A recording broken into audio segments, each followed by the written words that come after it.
everybody, my name is Amanda Batista, Associate Editor of Retail TouchPoints. I'm here today with Dave Vehec, who's the Senior Vice President of Retail Segment at Genco. Thanks for being with us, Dave. You're welcome. I'm glad to be here. Excellent. So we're here at the National Retail Federation's Big Show 2012 at the Javits Center in New York City.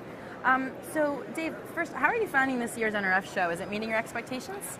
From a turnout standpoint, it's pretty amazing. And it's really been interesting to see all of the technology that's out there this year. And again, the turnout has just been fantastic, meeting with customers and prospects as well. Excellent. So the work that Genco is doing is pretty interesting. You're working to integrate a more comprehensive planning solution called Product Lifecycle Management.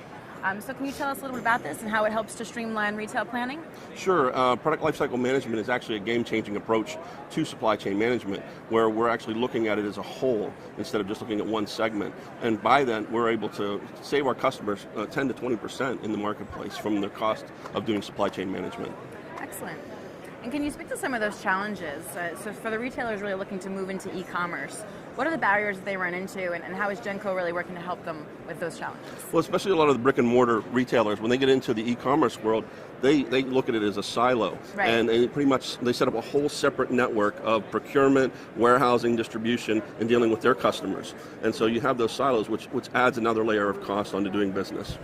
Absolutely.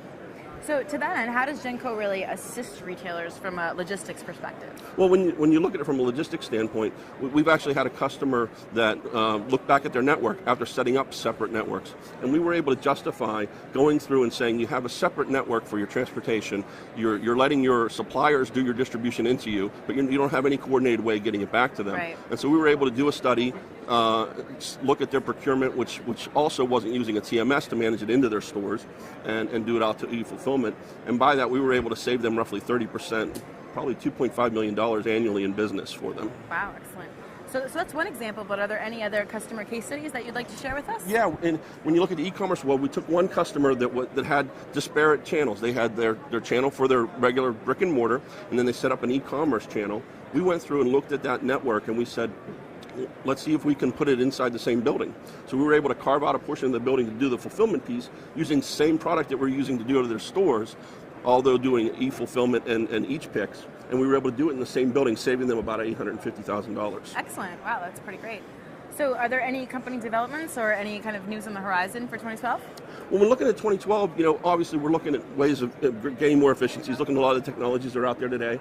But one of the areas obviously is sustainability. And when we're looking at closing that full product lifecycle management loop for our customers, we're looking at what we can do to provide them a better path for their products when they're finished with it, when the product doesn't get sold or comes back, and how we handle that going through to then raw materials, which then goes back into manufacturing new products. Excellent. Well, Dave, thanks so much for taking the time to meet with us and tell us more about Genco. And thanks everybody for watching.